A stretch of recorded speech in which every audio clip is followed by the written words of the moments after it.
Breathing mechanics. This is a trachea. It branches to bronchi. Singular is bronchus. Each bronchus enters a lung, and then this bronchus branches into smaller sections called bronchiole. At the end of each bronchiole, there's alveoli. Alveoli are tiny air sacs. A single air sac is called alveolus, or you can call them alveolar sacs. The lung is covered by a two-layer membrane called pleura.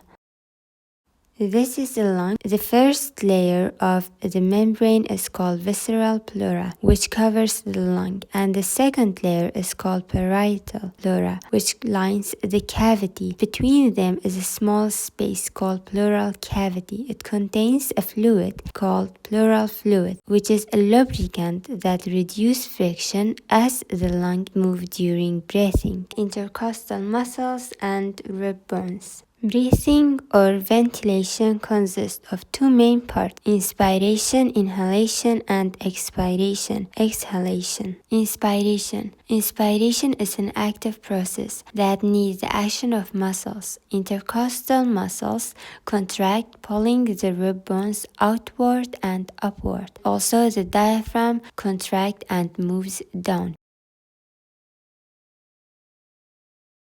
and the pressure inside the lung decreases. Quick notes about pressure. Pressure is indirectly proportional to the volume at a constant temperature. If we have a certain amount of gas particle in small container, then the pressure inside the container would be high. And if the same amount of gas particle are put into a larger container, then the pressure would decrease. Gas particles tend to diffuse from area of high pressure to area of lower pressure. Let's move back to our earlier example of inspiration. The pressure inside was low and outside was higher. Air moved from outside to the inside of the lung, and this causes the pressure in the alveoli increase. What is alveolar pressure? Gas particles that are found inside the alveoli exert a pressure on the alveolar walls. This pressure is called intra-alveolar pressure. When studying lung mechanics, we have to take these type of pressures into consideration: the atmospheric pressure, intra-alveolar pressure, the pressure inside the alveoli, and the intrapleural pressure in the pleural cavity. Relative pressure. Relative pressure measures the difference between 2 points. For example, if we have point A and point B, and a question asks us that what is the pressure at point B relative to point A, that means point A is the reference, and we are going to measure the pressure at point B according to point A. If their pressure are equal, then the relative pressure would be zero. There would be no difference.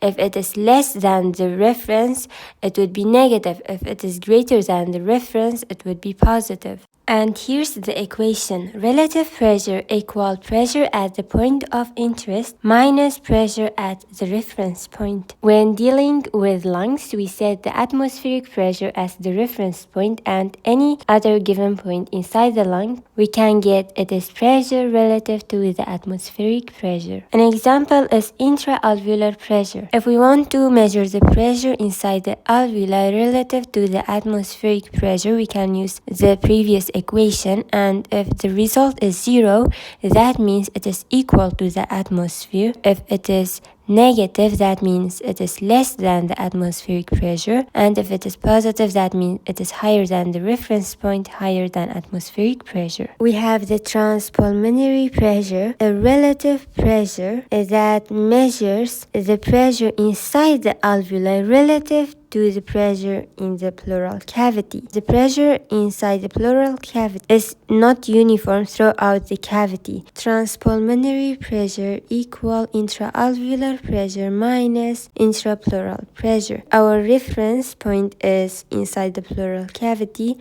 Transpulmonary pressure means that we are measuring the pressure inside the alveoli relative to the pressure in the pleural cavity. It stays positive throughout the breathing process, and this positive indicates that the pressure inside the alveoli is greater than the pressure inside the pleural cavity, and that is true. For example, if the pressure inside the alveoli is 0, that means it is the same as atmospheric pressure. And if the pressure inside the pleural cavity is -6, that means it is 6 units below atmospheric pressure. And our transpulmonary pressure would be positive 6 millimeters of mercury. That means the pressure inside the alveoli is 6 units larger than the pressure inside the pleural cavity. And if the intraalveolar pressure is again 0 and intrapleural pressure is -4, the result would be positive 4 millimeters of mercury. That means the pressure inside the alveoli is 4 units larger than the pressure inside the pleural cavity. Transpulmonary pressure is positive and won't be negative, but as the positive value increases, the pressure difference is larger and the pressure inside the alveoli is greater. As the value of positive decreases, the pressure inside the alveoli is still larger than the pleural pressure, but not as before. Before inspiration, the intraalveolar pressure is 0. It is the same pressure as the atmospheric pressure, and the intrapleural pressure is -4, which is less than the intraalveolar pressure and the atmospheric pressure, and the transpulmonary pressure is +4, which indicates that the intraalveolar pressure is larger than the intrapleural pressure. Inspiration happens when the muscle contracts, the chest cavity becomes larger. And that is why the intrapleural pressure drops from -4 to -6 millimeters of mercury.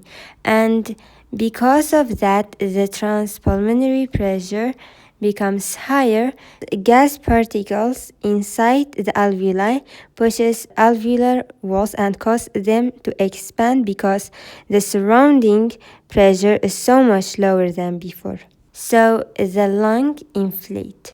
And now the pressure inside the alveoli becomes lower than the atmospheric pressure, and gas particle enters the lung until equal the atmospheric pressure.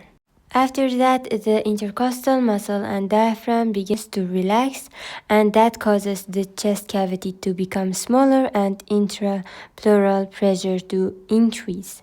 And increase in intrapleural pressure with the elastic recoil of the lung causes the alveoli to become smaller and the pressure inside them to become higher.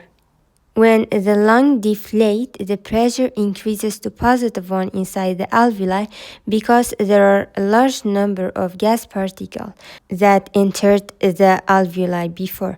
It is not the same amount as the alveoli was initially at rest. And then air moves out of the lung.